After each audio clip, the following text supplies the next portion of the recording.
हरिओम।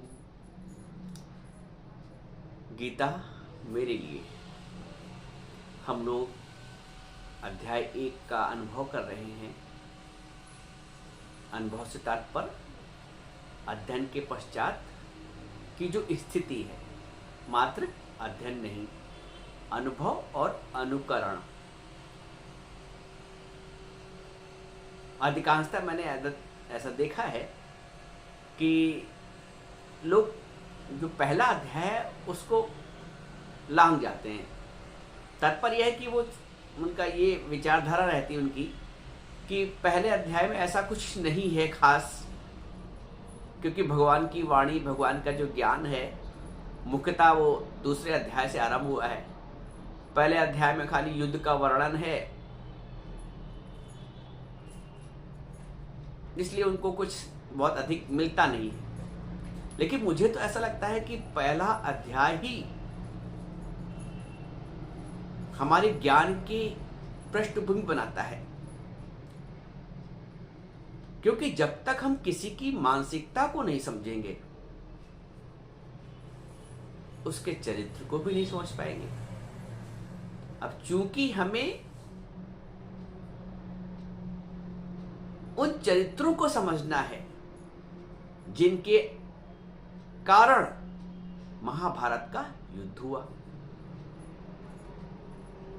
हमें खाली रट्टा नहीं लगाना है, एक औपचारिकता नहीं करनी कि भाई पढ़ लिया, हमारी गीता हो गई, पहला अध्याय हो गया, दूसरा अध्याय हो गया, गीता पूरी हो गई, ऐसे करके पूरा अध्याय कर लिए। हमने अनुभव का लक्ष्य रखा है, भगवान का जो मंतव्य है उसको मानने का लक्ष्य रखा है। तो ये अनुपम यात्रा है। आप अगर श्रद्धा से इस यात्रा में जुड़े हैं, साथ में चल रहे हैं प्रतिदिन, तो वही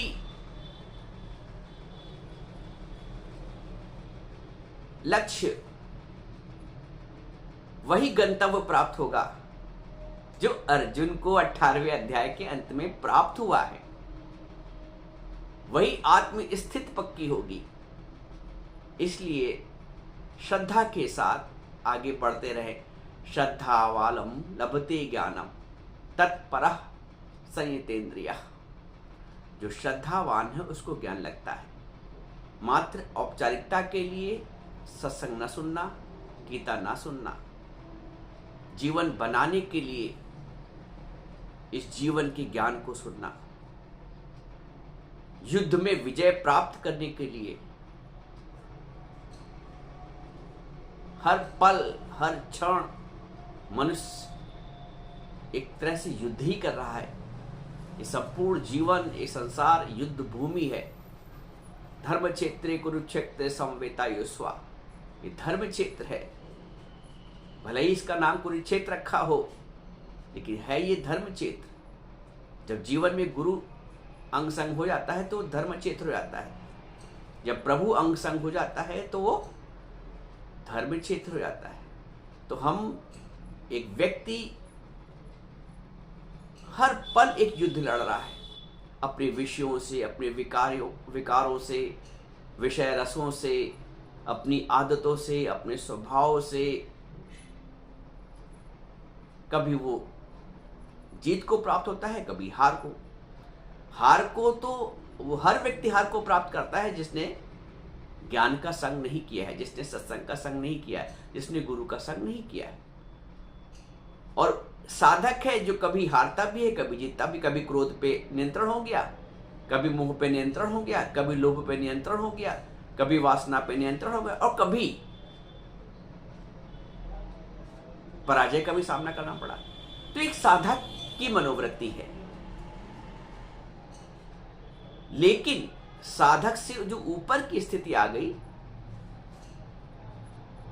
वो ज्ञान की है, वो ज्ञानी की है। हमें निरंतर ऊपर उठना है, विजय की ओर बढ़ना है, पराजय को पीछे छोड़ के विजय की ओर बढ़ना है। तो जो पहला अध्याय है इसने हमको बहुत कुछ दिया है। आज हम एक बार पुनरावर्तन करते हैं कि थोड़ा थोड़ा हमने क्या सीखा, क्या अनुभव किया, क्या अनुकरण किया। कुछ ऐसा बहुत कुछ इस अध्याय में हमें मिला है जो छोड़ने वाला है, और बहुत कुछ प्राप्त हुआ है जो ग्रहण करने वाला है। क्या छोड़ने वाला है, क्या ग्रहण करने वाला है, हम समझते हैं। सबसे पहले तो हमने धृतराष्ट्र की मानसिकता समझी, अपने और पराये का भेद। हर उस परिवार में, हर उस खानदान में, हर उस समाज में जहां व्यक्तियों की मानसिकता अपने और पराये की है, वहां भेद, और भेद जो है वैमनस्य को जन्म देता है, और वैमनस्य जो है वो युद्ध को जन्म देता है, वो टकरार को जन्म देता है। तो धृतराष्ट्र की मानसिकता को त्याग करना है। हर व्यक्ति अपने आप में धृतराष्ट्र भी है, और हर व्यक्ति अपने आप में अर्जुन भी है। हर व्यक्ति अपने आप में दुर्योधन भी है, और हर व्यक्ति अपने आप में अर्जुन भी है। तो हमें अपने और पराये की भेद बुद्धि से परहेज करना है, उसका त्याग करना है। ये मेरे बेटे हैं, ये मेरे छोटे भाई के बेटे हैं, ये मेरे बेटे हैं, ये मेरे बड़े भाई के पुत्र हैं, ये मेरी अपनी चीज है, ये उनकी चीज है, उससे हमें क्या मतलब। या मतलब है तो उसका भी हड़प लो। ये मेरा है, ये फलाने का है। ये द्वैत का भाव, ये अज्ञान का भाव है। धृतराष्ट्र अज्ञान का प्रतीक है। तो हमने पहले अध्याय में जाना कि धृतराष्ट्र अज्ञान का प्रतीक है। धृतराष्ट्र मेरे और पराये की बुद्धि रखने वाला है, और इस बुद्धि से जो गांधारी है वो कुबुद्धि को जन्म देती है। देखो, धृतराष्ट्र अज्ञान का प्रतीक है और गांधारी कुबुद्धि का प्रतीक है। जब जब कुबुद्धि अज्ञान का साथ देती है, जैसे गांधारी ने धृतराष्ट्र का साथ दिया, तो जब जब कुबुद्धि अज्ञान का साथ देती है तो विनाश होता है, तो हार होती है। तो अब हम देखें अपने जीवन में, अपने परिवार में, अपने सदस्यों के बीच कहीं कोई धृतराष्ट्र की मानसिकता तो नहीं है। कहीं ऐसा तो नहीं है कुबुद्धि उसकी हां में हां मिला रही है। एक ने गलत किया, दूसरे ने हां में हां मिला दिया। परिवारों में ऐसा होता है। हां में हां मिलाने वाले, हां में हां मिलाने वाले अधिक हैं, और सही और गलत को जस्टिफाई करने वाले विरले लोग हैं। तो कुबुद्धि अर्थात गंधारी जो हां में हां मिलाती है, जो अज्ञान का साथ देती है, अर्थात धृतराष्ट्र का साथ देती है। तो ना हमें धृतराष्ट्र बनना है, ना हमें धृतराष्ट्र की मानसिकता से ग्रसित होना है, ना हमें गांधारी बनना है, ना गांधारी की मानसिकता से ग्रसित होना है। और तीसरा दुर्योधन। दुर्योधन हठ का प्रतीक है, जिद का प्रतीक है। आप देखते हैं हठ का कितना बुरा परिणाम होता है। हठ कहीं का नहीं रखती है। हठ पराजय को जन्म देती, हठ विनाश को जन्म देती, हठ दुख को जन्म देता है। जो तमोगुणी हठ होता है, दुर्योधन का तमोगुणी हठ था, इसलिए वो विनाश की ओर चला गया। ऐसा तो नहीं हमारे में तमोगुणी हठ है, एक तमोगुणी जिद है। किसी व्यक्ति के प्रति, किसी वस्तु के प्रति एक ऐसी वासना है जो बर्बाद कर रही है, जो गुणों का नाश कर रही है, अवगुणों को जन्म दे रही है। तो दुर्योधन भी नहीं बनना है। तो अभिषेक करना है, धृतराष्ट्र की मानसिकता का परित्याग करना है, गांधारी की मानसिकता का परित्याग करना है, दुर्योधन की मानसिकता का परित्याग करना है। ये तीन तरह की मानसिकता है, ये तीन तरह की प्रवृत्तियां हैं। यदि परिवार में ऐसी प्रवृत्तियां हैं तो अंततः कुछ प्राप्त नहीं होगा। और फिर चौथी मानसिकता हमने देखी अर्जुन की। धृतराष्ट्र कहते हैं मामका पांडवाश्चैवा, मेरे और पांडव के पुत्र, भेद बुद्धि, अपने ऊपर आए की बुद्धि। अर्जुन की मानसिकता क्या कहती है? दृष्टवे मम स्वजनम कृष्ण, कृष्ण मुझे तो ये सब स्वजन दिखते हैं। वो देखता है परायापन, और अर्जुन क्या देखता है? स्वजन, मेरे अपने लोग। दृष्टवे मम स्वजनम कृष्ण, ये हृदय की कोमलता है, हृदय की सरलता है, अभेद बुद्धि है, अपनापन है, सबको साथ लेकर चलने का पन है, दूसरे के लिए अपना सुख भी त्याग करने की प्रवृत्ति है। जैसे अर्जुन की, वो कहता मुझे राज नहीं चाहिए, मुझे ना इस लोक में सुख चाहिए, मुझे सुख भी नहीं चाहिए, ले जाए जो जिसके, लेकिन मुझे विनाश नहीं चाहिए। तो जो अपने सुख का भी त्याग करने के लिए तत्पर है वो अर्जुन है, और जो अर्जुन है उसको कृष्ण की प्राप्ति होती है, और जिसको कृष्ण की प्राप्ति होती है उसको जीवन के परम लक्ष्य की प्राप्ति होती है, आनंद की प्राप्ति होती है। अब हम इन चारों में से, इन मुख्य चार पात्रों में से अपने आप को किस श्रेणी में रखते हैं, किस मानसिकता में रखते हैं, किस प्रवृत्ति में रखते हैं? जैसी जिसकी प्रवृत्ति होगी उसको वैसी प्राप्ति होगी। ये यथा माम प्रपद्यन्ते तांस तथैव भजाम्यहम्, जिसका जैसा भाव वैसी उसकी गति। हमारा लक्ष्य, क्योंकि हम गीता का अनुसरण कर रहे हैं, अनुभव कर रहे हैं, अध्ययन कर रहे हैं, हमको अर्जुन बनना पड़ेगा। आज अर्जुन बन के कुछ सीखते हैं, अर्जुन बन के कुछ सीखते हैं, अर्जुन बन के ही ज्ञान प्राप्त होगा। अर्जुन बनने के लिए नम्रता का भाव, सरलता का भाव, समर्पण का भाव, सरल बुद्धि, चक्र बुद्धि नहीं, सरल बुद्धि। हम सब सरल बने। आरंभ से ही प्रयास किया जा रहा है कि हम भगवत गीता को अनुभव करें, मात्र पढ़े नहीं।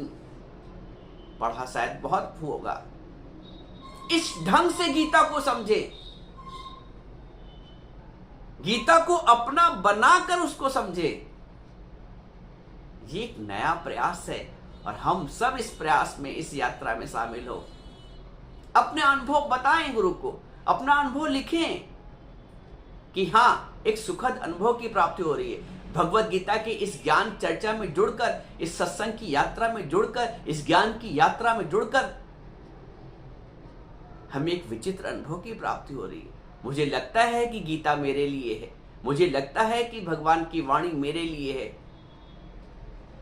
मैं भी अर्जुन बनने का प्रयास करूंगा, मैं भी गीता के ज्ञान को आत्मसात करने का प्रयास करूंगा। ये है गीता के प्रथम अध्याय का महत्व, महिमा,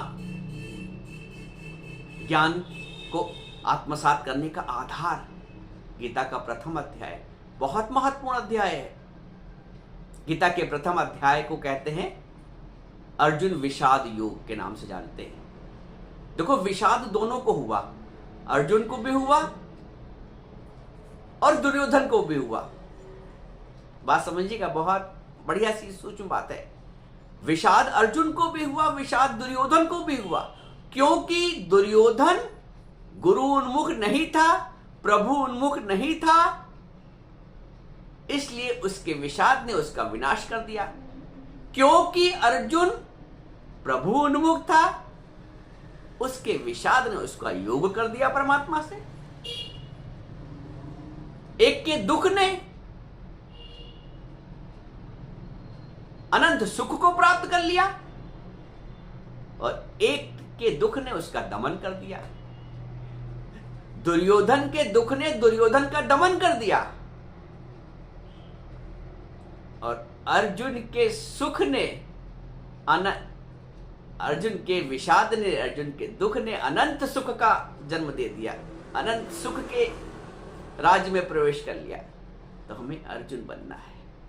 विषाद को परिवर्तित कर दो अपने। विषाद यदि तुम्हारा गुरु के साथ है, प्रभु के साथ है, सत्य के साथ है, तो वो अनंत सुख को जन्म देगा। विषाद यदि संसार के साथ है तो महान दुख को जन्म देगा। इसलिए अपना जो विषाद है, दुनिया की दुख है, चिंता है, वो प्रभु उन्मुख कर दो। संसार उन्मुख करोगे तो जीवन पूरा कट जाएगा 70-80 साल का, और अंत में प्राप्त भी कुछ नहीं होगा। तुम्हारे महल चौबारे यहीं रह जाएंगे सारे, सब तो यहीं रह जाना है। इसलिए आज से, अभी से तत्क्षण गुरु का संग, गीता का संग, प्रभु का संग, और इस गीता के ज्ञान को आत्मसात करते करते हम दूसरे अध्याय की ओर प्रवेश करेंगे। अर्जुन की दुविधाओं को सुनेंगे, अर्जुन के संशयों को सुनेंगे, प्रभु के समाधान को सुनेंगे, और जीवन में अनुकरण करेंगे, अनुभव करेंगे, आनंद लेंगे। श्रद्धा से पढ़ते रहिए, ज्ञान को सुनते रहिए और प्रेम करते रहिए।